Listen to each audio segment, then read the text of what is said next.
Hi everyone, and welcome to this short tutorial on how best to use technology in psychology. Obviously a lot of the things that I'm going to take you through we will be using together in lesson time. However, the most important function of all this technology is preparing for independent study at A level.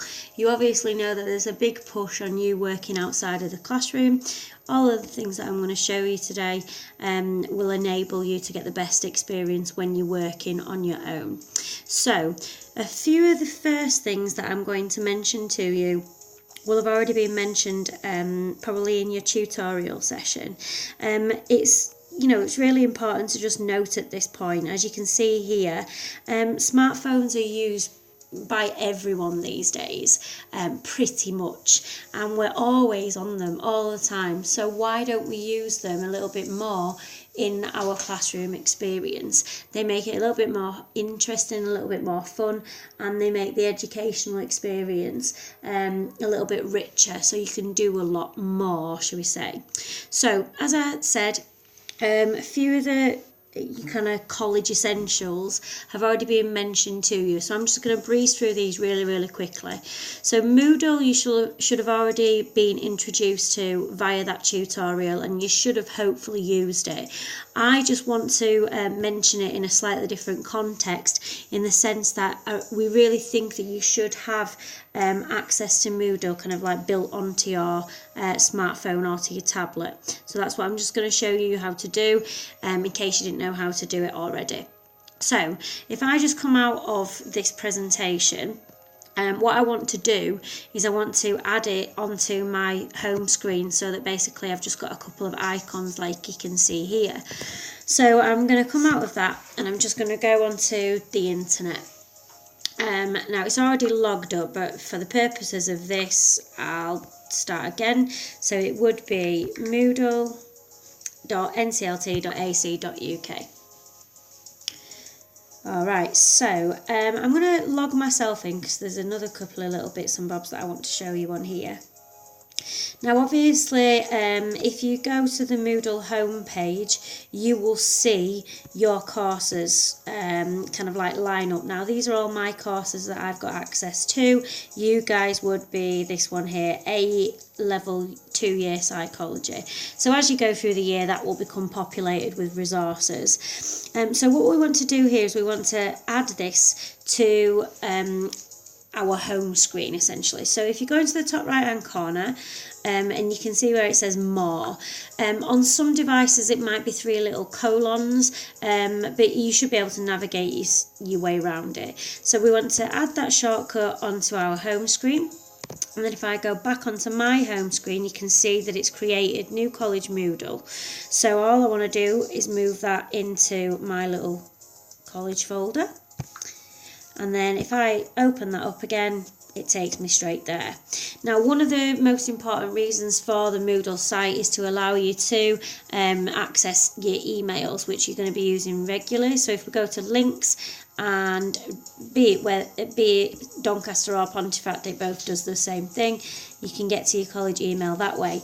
However, if you haven't already done it, we would like you to have your emails straight to your phone to get either what they call ping notifications or push notifications. So again, this is on Moodle, but I'm just going to go through the hyperlink so that you can see exactly what it says.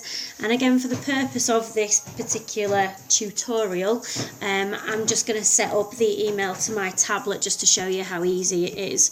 So this is the information that we need here. So if I come back out of that and I go to my email, it said the first thing that you need to do is you need to enter your email address here. So fiona.lunt@nclt.ac.uk. My password, I've set this up today just for the purposes of doing this video, so you can see what it is. It's just nice and easy, and we want to go with manual setup. So first thing that it says here is that the account type will be Microsoft Exchange. So click Microsoft Exchange. We want to know the domain name. So the domain name according to this is NC Pontefract. So we need to add NC Pontefract to the beginning of that backward slash there that was already built in. So I'm just going to go ahead and do that when it lets me click on it. Okay, so NC Pontefract. Okay, password it's already got. Exchange server. So the exchange server is webmail.ncpontefract.ac.uk. Now, because my memory is like a sieve, I'm just going to copy that and paste it in. So copy. And you see you're just having to amend it here ever so slightly. So copy, paste. That should all be okay. So let's see if that lets me create a new email account on here. Yep, so that's worked straight away. Now it did stick the last time I tried to do this on the activate section. So let's fingers crossed that this works. And it's stuck again. So apologies, it's just my tablet here that's doing this. So when you click activate, it will instantly load up your email account. So unfortunately it's just not worked to that final phase, but it does, I promise you. I've just done it 5 minutes ago, and it's just because my tablet's sticking because I've got a number of different things going on. So that's how to get your email straight to your phone. So they're the kind of like two major college essentials that we want you to have. The other college essential, especially for psychology, is to have a Dropbox. So if you don't already have one, they're really useful, especially if you lose your phone. And if you are a psychology student, which obviously all of you are, but if you've got an iPhone, you're going to need a Dropbox for further on in the year when we do feedback on your assessments. So I'm not going to do this with you because I've already got a Dropbox activated and I don't have a second email account in order to be able to just set one up randomly. But if you follow my hyperlink, you can see that it just takes you through the really easy setup for creating a Dropbox either on your phone or on your tablet, okay? But like I said, if you've got an iPhone, you really do need to get that Dropbox set up as soon as possible, because without it, you're not going to be able to do some of the assessment work a little bit later on, okay? So Dropbox, absolutely essential. Okay then, so now we're into the last kind of like college essential. Some of this will already be built into your phones, especially if you've got a Samsung telephone, because the Samsung telephone comes with all of the Microsoft apps like you can see there. But if you don't have a Samsung or an Android, you'll need to download a PowerPoint app, which the Microsoft PowerPoint is probably the best one to use, and also Adobe. So I'll just go into the Play Store. I forget what the similar thing is called for Apple. Apple Store, I'm guessing. So if we just type in here PowerPoint, and you might have to scroll through it. No, Microsoft PowerPoint comes up as the very first one there. So because I've already got it on my tablet, which I'm using right now, obviously I can't download it, but you can download that if you don't already have it. And then the other one, as I said, is you need a PDF viewer. So Adobe is the recommended one. So I'm just going to go ahead and install that. Now, the reason why you need both of these little tools is because when we do a lot of the independent tasks, it will be PowerPoint based on a number of occasions.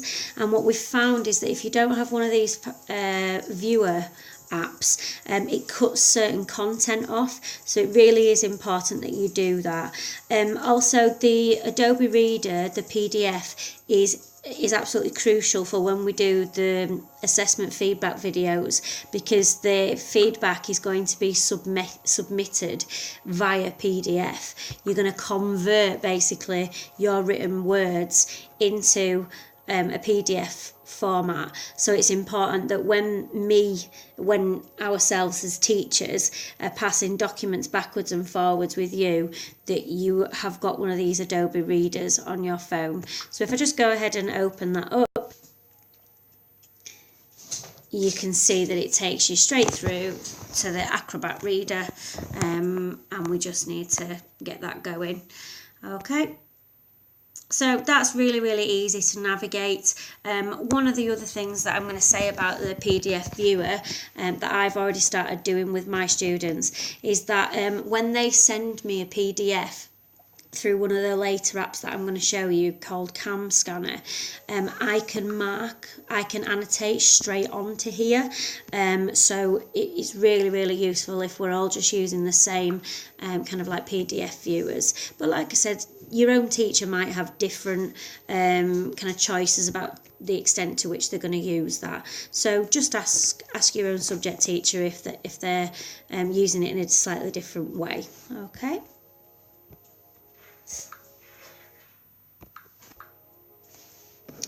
Okay then, so now we've got the college essentials out of the way, we're going to move into some of the apps that you're going to be using in your lessons, but also independently.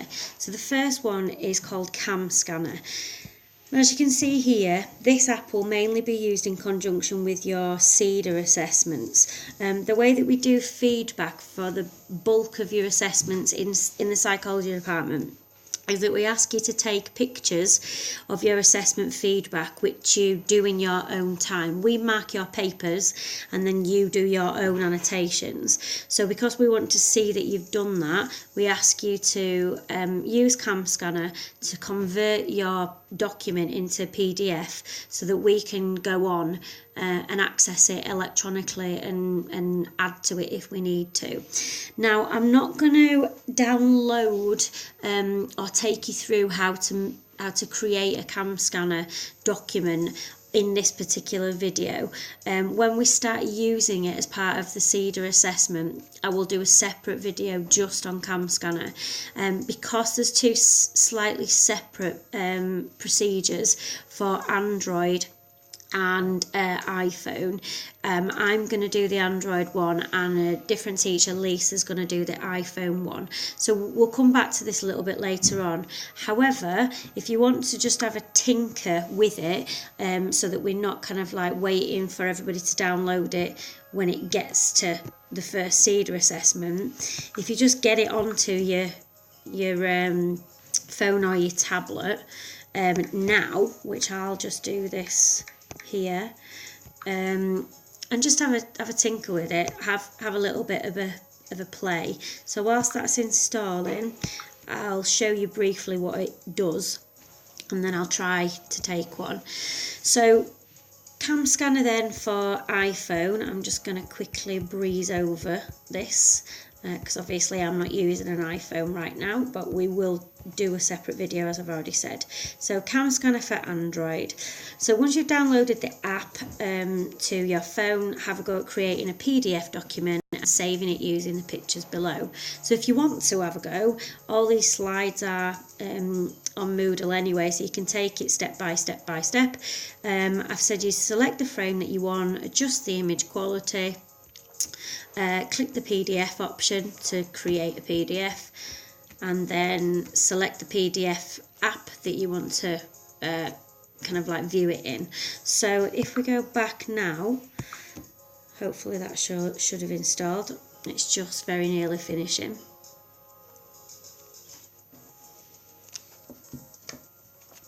And I'll just have a quick go at creating for you, just so you can see how it works.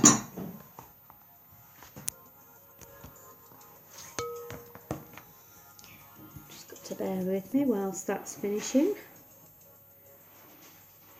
You can see that it's slightly better using it on Android, because with Android the file is already on your device, whereas with iPhone you've got to go through Dropbox, but as soon as you create a PDF it will be in your files folder, so it's slightly more advantageous using it on an Android device. Alright, so if we open that up now you're going to laugh, but the only thing that I've got handy at the moment is Game of Thrones. So I'm just going to show you how to briefly do a little CamScanner jobby on your phones or your tablets. So just bear with me a sec. I'm going to take my tablet out and get this up and running for you, just so you can see how to do it. Okay, so come out of that and go back to the CamScanner app, and it should come up with a little camera icon there. Okay, so if I just then want to take an image of some text, which is exactly what you lot are going to do with your assessments. So if I click that, sorry, it might not be very good, might not be very good image at that point, just because obviously I'm holding it at a funny angle. So it will process that image and crop it, okay, and then if you look here down the side, depending on how your handwriting looks, if you're typing things up and what have you, depending on the quality of the text, you can adjust it. So then if you click the tick in the top right hand corner, you can see this image here that says number 1. That is the image that you are wanting to convert. Now if it's going to be a bigger text file, all you do is click that little camera there where it says tap to add new pages, and you just keep going and going and going until the full document is done. Once the full document is done, so I'll just take another page just to show you what I mean. So once the full document is done, so that would be second page, do the same thing. I can't remember which mode I use, grey mode I think. You then click the PDF icon. Okay, just press cancel on that, and then because I'm using Adobe Acrobat, you click on Adobe Acrobat, and that will have your PDF saved. Now obviously I've just done that in 2 different formats for you, but you can see by tinkering around with the format and the quality of the picture, it will produce a different document. Now the reason why I said it was advantageous to use CamScanner on a Android, obviously you can use it on an iPhone just as well, but if you are using an Android phone, it will already be in your files. So if I just come out of there, you can see on my little presentation, and like I said, all the slides for this are available to you on Moodle, so you can see that it will already be in your files.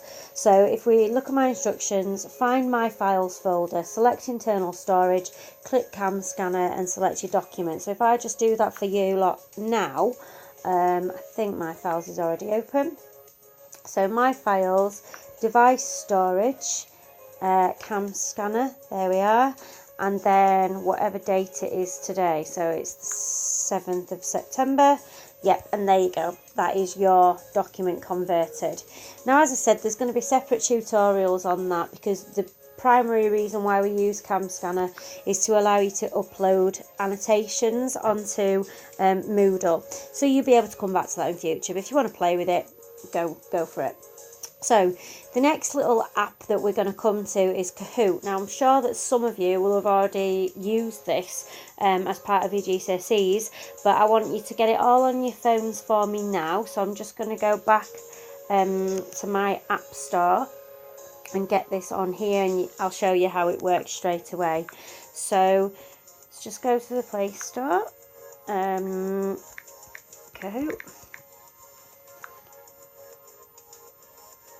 Okay, So I'm just going to load that up to install. Now, when you're downloading this app, all it will be is the player version. If you want to make your own Kahoots, which obviously would be a really good idea for you when you're revising, to work with your friends, and your teacher might get you to do it. If you go to Kahoot.com and you create your own profile or whatever, you create your own login and password, you can make your own Kahoots. You can see there at the bottom where it says Kahoot.com. So all you get via the app is this page here. So what I'm just going to do is I'm just going to come out of that and I'm just going to play. Obviously you can make your own Kahoots just like this. If I click on play there, and this is what your teacher will select in classroom, she'll collect the classic. And then what will happen in the classroom, this will be on the screen, is you'll get a little code coming up like that. So 746944. So then if I go back to the Kahoot app, let me say it was 746944, and I click enter.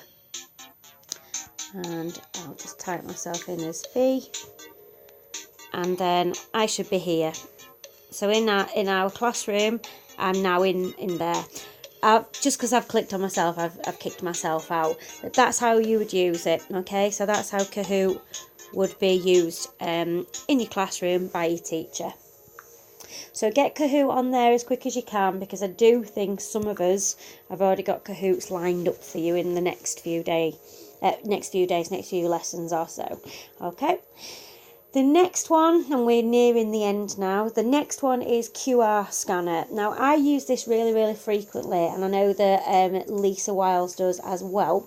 I'm not sure other people have used it yet, but we definitely are going to be trying to implement it this year. So you need to download one of two QR scanner apps. If you're using iPhone, then it's going to be this one. It's called iNigma, and it's by a company called 3G Vision. You can see there I've given you the little blurb. That's what will come up in the store. If you're using Android, you're looking for the Lightning QR code reader by Honestly app. Okay, so I'm just going to go ahead and download the one for Android, and again I'll just show you how they work. Again, you might have used all of this stuff at GCSE. If you have, then obviously ignore me. Just get all the stuff onto your phones, and you'll be absolutely good to go.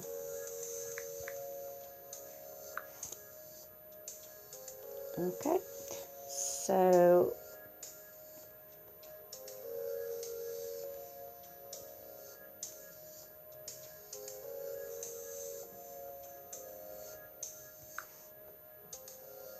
yeah, that's the one that we want. Okay, yeah, so it's this one that we want here. So I'm just going to go ahead and install that one. And then again, I'm just going to show you exactly how that works. It's really easy.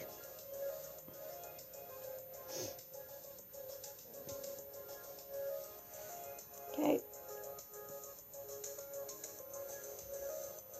So what I've got, because I'm using my tablet and my phone at the same time, is I've already created one on my phone, and hopefully if we open this up, we should be able to scan straight away. So you open up the QR scanner, and then if we're in camera mode there, it'll scan it automatically.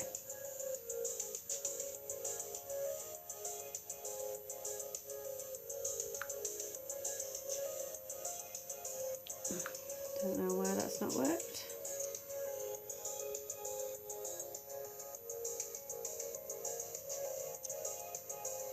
There we go. So it says open link. There you go. And the way that your teacher will use this is it might just be on a piece of homework, or it might be in the class. It might just be getting you to wander around, taking the scanners. It's just a different way of taking you to different articles and things like that.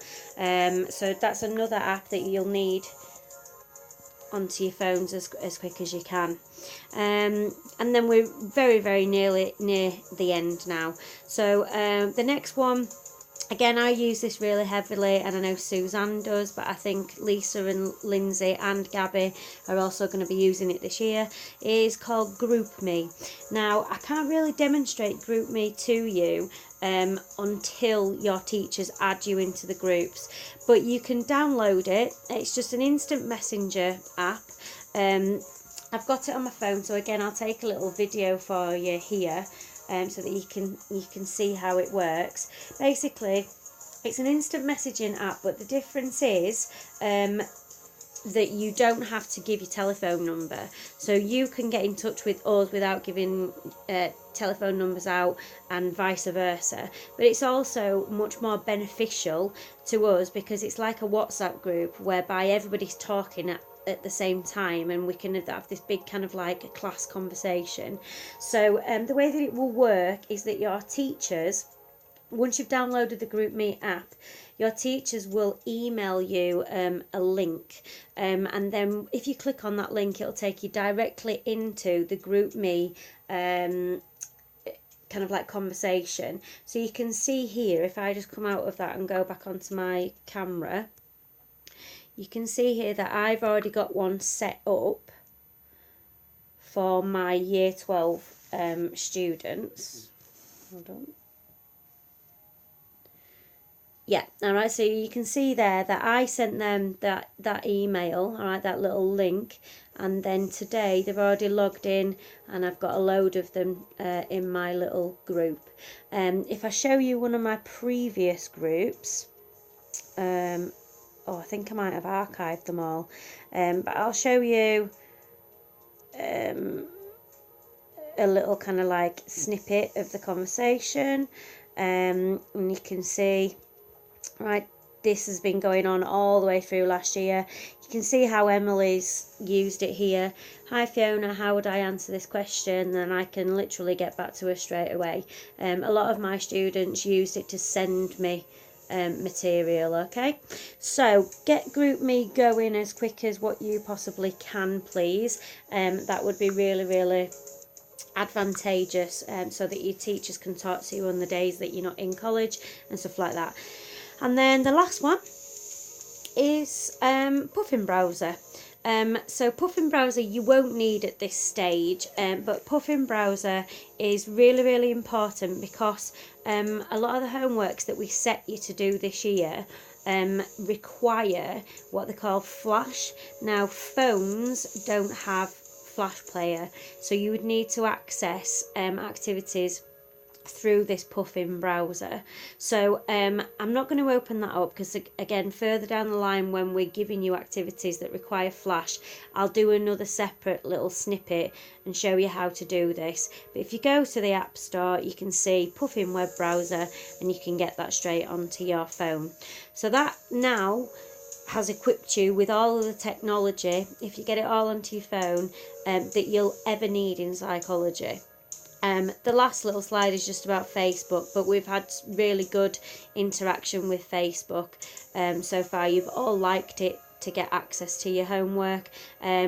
Keep up to date with it though, because I'm going to be posting details about trips and things on there, so please make sure that you are making the most of it. So if you have any questions, my email is fiona.lunt@nclt.ac.uk, and just feel free to get in touch with me. I am a bit of a techie geek, so I'll be able to hopefully answer any of your questions. Alright guys, hopefully you will make use of a lot of this, and yeah, I'll see you around if you're not in my class, okay? But have fun with psychology this year and make the most of all this stuff. Okay, see you later.